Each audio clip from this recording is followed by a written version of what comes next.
Well, hello, good people. Mark Holmes here, and as always, I want to say thank you all for watching, commenting, subscribing, and being part of the Joe Boo Sports Report. Without you guys, as well as you ladies, you know that this literally does not work. I hope everybody's having a great day.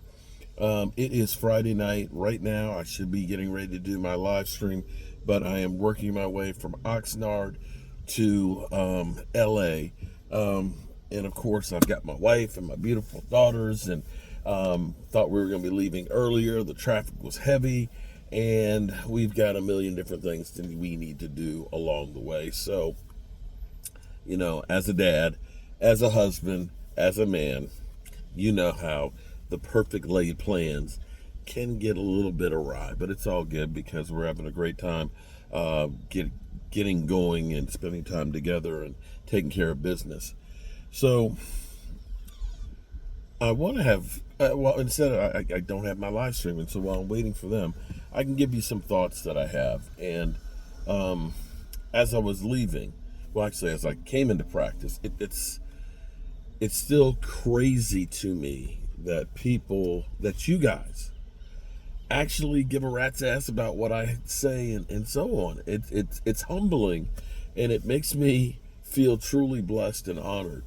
When I pulled in for practice this morning, I figured it was going to be a walkthrough practice. I didn't think they were going to go a padded practice after having the live scrimmage yesterday. And so I was uploading me coming into it and the early crowds and pre-practice thoughts and stuff. And so I sat in the car there in the parking lot, and the next car pulled up, and it's a gentleman that's there. And we got talking, and I gravitate to the more mature crowd, which I guess it's good that I'm here because we have a lot of us out here that have been lifelong Dallas Cowboy fans. And he was talking about all of the autograph signings and how much stuff that he has and things.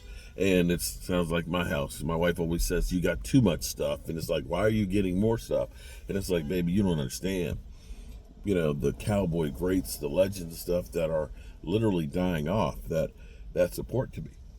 But after practice, I saw him, and actually I'll put the clip on here if I can get it edited and uploaded before I leave here. But his whole thing was he's been to Thousand Oaks and different training camps and a Cowboys supporter, and he was really disappointed because everything costs. Everything. And it gets to be ridiculous because you never know what the cost is going to be for something because you'll see an advertised price. And it's everything. Everything is a scam. It's like, just tell me what it's going to cost, okay? Don't play games like with the hotel and say it's going to be $3.99 a night, and then by the time they put the resort fees and the taxes and the you need a pillow fee, then it's $500. It's always deceptive on everything. And he was really disappointed because being a lifelong fan, it's like he's like, look, he said, I want to see the players and things. I got to pay $23 to be over here, and I want to see the defense, but then I got to pay $290 there. It gets to be disappointing. Especially when you say, I'm the fan and I don't have necessarily a lot of money and I don't get a break. When you charge as much money as a game ticket to watch practice for one day, it gets to be a little ridiculous. And so a lot of fans are looking at this and they're like, it's not worth it. And as I go through training camp, even from 2 years ago, the changes where you're paying more and you're getting less. Now, I can't fault the Cowboys for that. That's the way business is now done and everything. You get a jar of mayonnaise and it's a smaller jar. It's no longer a half-gallon of ice cream. It's a little bit less. And they tell you, or now it's thin Oreos. It used to be super size. Now it's regular size. But the prices are all higher.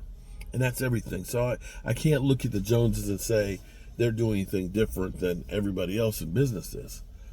But it's hard to fathom that the Joneses don't give any quarter to the fans, and somehow the money that we give to the Joneses that make the Cowboys America's team the most valuable franchise, that we're paying into this business to succeed.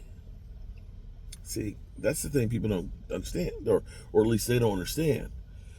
We support them and give them the funds to build the business to be successful. And we don't seem to see that money being translated to where it's supposed to go to be successful. I don't know where it's going.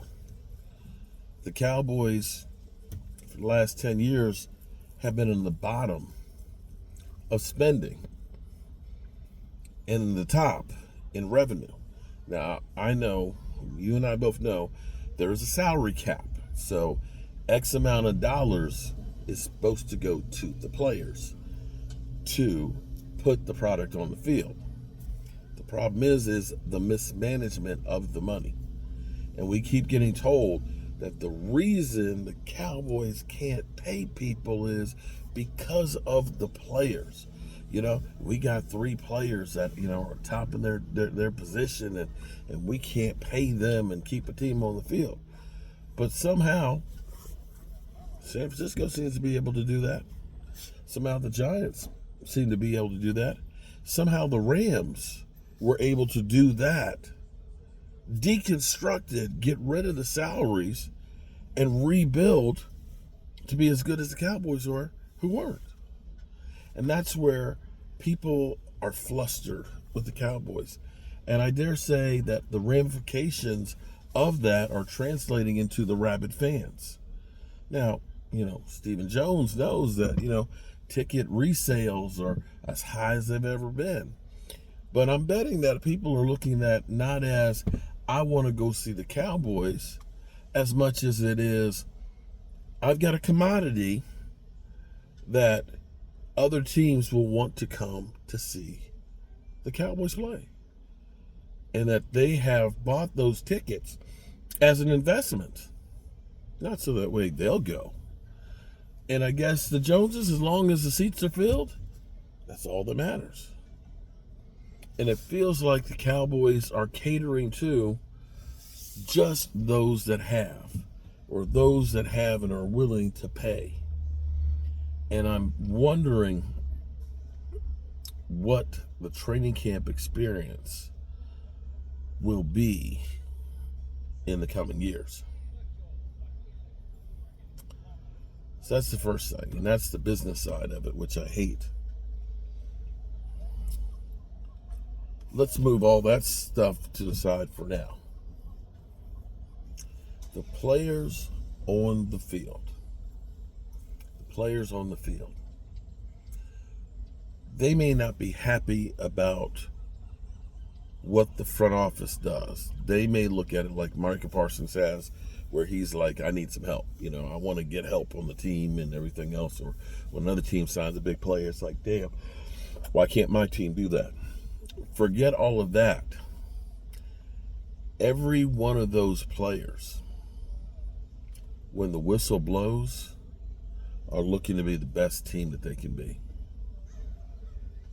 A lot of you, and in talking to a person today, I am so blessed because I have met some incredible people. Sitting there at practice today, having a conversation with somebody who is very close and in the middle of all of this stuff. And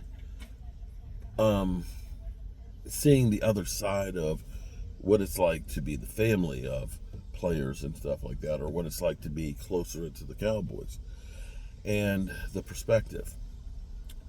And it's not easy with what you get from the fans.